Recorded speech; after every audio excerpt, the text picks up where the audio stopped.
ଜୟ ଜଗନ୍ନାଥ ସାଙ୍ଗମାନେ। ଆମ ଓଡ଼ିଶା ଦେଖିବାକୁ ଯେତେ ସୁନ୍ଦର ତାର ସଂସ୍କୃତି ଓ ପରମ୍ପରା ମଧ୍ୟ ସେତିକି ସୁନ୍ଦର। ଆମେମାନେ 12 ମାସରେ 13 ପର୍ବପର୍ବାଣି ପାଳନ କରୁ। ଦ୍ୱିତୀୟା ଓଷା ବା ଘାଣ୍ଟ ତରକାରୀ ଓଷା ସେଥିରୁ ଗୋଟିଏ। ଏହି ଓଷାଟି ଆଶ୍ୱିନ ମାସର କୃଷ୍ଣପକ୍ଷ ଅଷ୍ଟମୀ ତିଥିରେ ପାଳନ କରାଯାଏ। ଏହି ଓଷାକୁ କେହି କେହି ପୁଅ ଜିଉଁତି ଓଷା ମଧ୍ୟ କହିଥାନ୍ତି। ଏହି ଓଷାଟିର ନାମ ସିନା ପୁଅ ଜିଉଁତି, କିନ୍ତୁ ମାଆମାନେ ଉଭୟ ପୁଅ ଓ ଝିଅମାନଙ୍କ ପାଇଁ ଏହି ଓଷାଟିକୁ କରିଥାନ୍ତି। ନିଜ ସନ୍ତାନମାନଙ୍କର ଶୁଭ ମନାସି ମାଆମାନେ ଏହି ଓଷାଟିକୁ କରିଥାନ୍ତି। ଏହି ଓଷାରେ ପ୍ରଭୁ ଦିତିବାହନଙ୍କୁ ପୂଜା କରାଯାଏ। ଦିତିବାହନଙ୍କୁ ବିଭିନ୍ନ ପ୍ରକାରର ଫଳ ଓ ପନିପରିବା ଭୋଗ ଲଗାଯାଏ, ଅର୍ପଣ କରାଯାଇ ଭୋଗ ଲଗାଯାଏ। ଏହି ଓଷାଟିରେ ଏହି ସିଜିନରେ ମିଳୁଥିବା ସମସ୍ତ ପ୍ରକାରର ଫଳ ଓ ପନିପରିବା ବ୍ୟବହାର ହୋଇଥାଏ। ଏହି ଓଷାର ପରଦିନ ଅର୍ଥାତ୍ ଘାଣ୍ଟ ତରକାରୀ ଦିନ ସେହି ଫଳ ଓ ପନିପରିବାକୁ ଘାଣ୍ଟ କରି ସପରିବାର ସହ ଖିଆଯାଏ।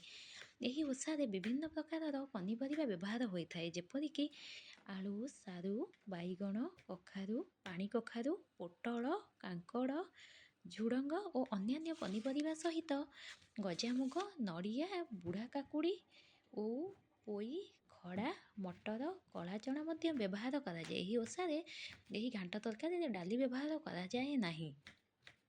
ଯେଉଁମାନଙ୍କ ଘରେ ଓଷା କରାଯାଏ ସେମାନେ ଏହି ଘାଣ୍ଟ ତରକାରୀଟିକୁ ବିନା ପିଆଜ ରସୁଣରେ ପ୍ରସ୍ତୁତ କରିଥାନ୍ତି, କିନ୍ତୁ ଆମ ଘରେ ଓଷା ନଥିବାରୁ ଆମମାନଙ୍କ ଭଳି କିଛି ଲୋକ ଏହାକୁ ପିଆଜ ରସୁଣରେ ମଧ୍ୟ ପ୍ରସ୍ତୁତ କରିଥାନ୍ତି। ବିନା ପିଆଜ ରସୁଣରେ ମଧ୍ୟ ଏହି ତରକାରୀଟି ଅତ୍ୟନ୍ତ ସ୍ୱାଦିଷ୍ଟ ହୋଇଥାଏ।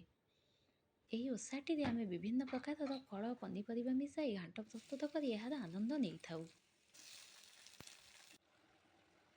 ମୋ ମାଆ କୁହନ୍ତି ଘାଣ୍ଟ ତରକାରୀରେ ଓଉ, ପାଣି କଖାରୁ, ବୁଢ଼ା କାକୁଡ଼ି ଓ ନଡ଼ିଆ ପାତି ଓ ନଡ଼ିଆ କୋରା ନ ପଡ଼ିଲେ ଘାଣ୍ଟର ଜମାରୁ ବି ସ୍ୱାଦ ଆସିନଥାଏ।